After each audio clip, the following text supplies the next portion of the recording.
The nation of Uganda sits virtually in the center of sub-Saharan Africa. It has endured the brutal dictatorship of Idi Amin and years of civil war. Yet now it fights perhaps its most important battle, the one against AIDS. And as ABC's David Wright now reports, despite the horrible odds, Uganda appears to be winning.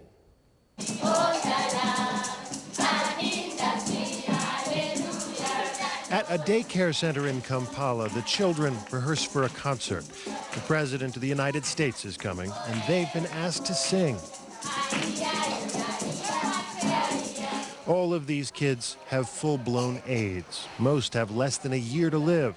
Some are just skin and bones.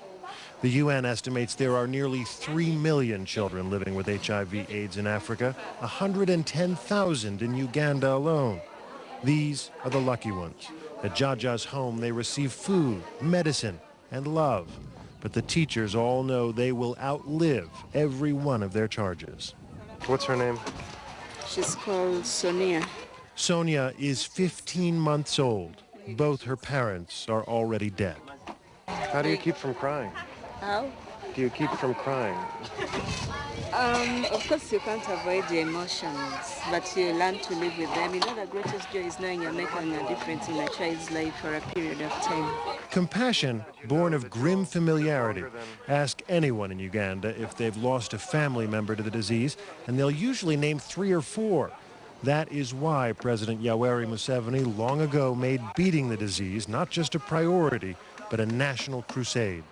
By our president, who was willing to come out at that time when AIDS was a disease of shame, a disease that would drive away investors and tourists. Instead of sweeping the dust under the carpet, which you could have chosen to do, like many of our neighboring countries in Africa did, we came out bold and said, hey, we have this problem. Uganda makes sure everyone knows how to protect themselves. Here, frankness is the most important weapon against the spread of the disease, but illiteracy is high, so they use songs. Every member of this chorus is HIV positive. They're sharing their experiences as a warning to others. The audience, a group of traditional healers who are often the primary caregivers for people infected. A decade ago, this used to be a public park. Now it is a shantytown shopping mall of herbal remedies. This one is for all symptoms of AIDS. Dr. B.K. Massey makes all the medicine he sells, using his own secret recipe. This is for 2 weeks. As he dispenses his herbal medication, he also dispenses advice. If I don't know anything about AIDS, you will teach me about AIDS. If someone doesn't know about AIDS, someone will teach. Uganda also relies on more modern medicine. Antiretroviral drugs are widely available to those who can afford them. HIV testing is required of pregnant women and is available at reduced cost to everyone. So you just ring, make an appointment, and we wait for you.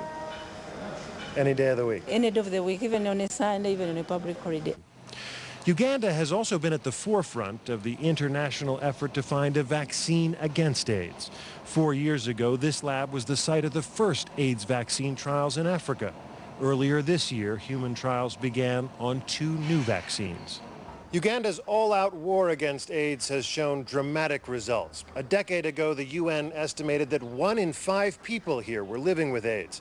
Today, the estimate is 1 in 20.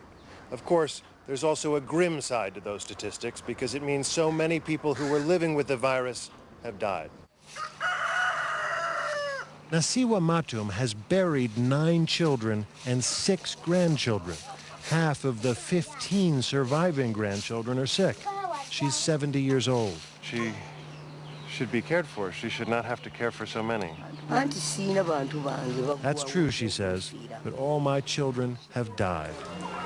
There are believed to be 13 million AIDS orphans in sub-Saharan Africa, but Uganda has more than any other country, nearly 2 million of them.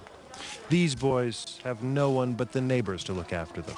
This spring, their mother became so ill, she went away. She died a month ago. They are still waiting for her to come home. AIDS may be on the defensive here, but the disease is still winning. At Jaja's home, the end of the school day brings a heartbreaking ritual.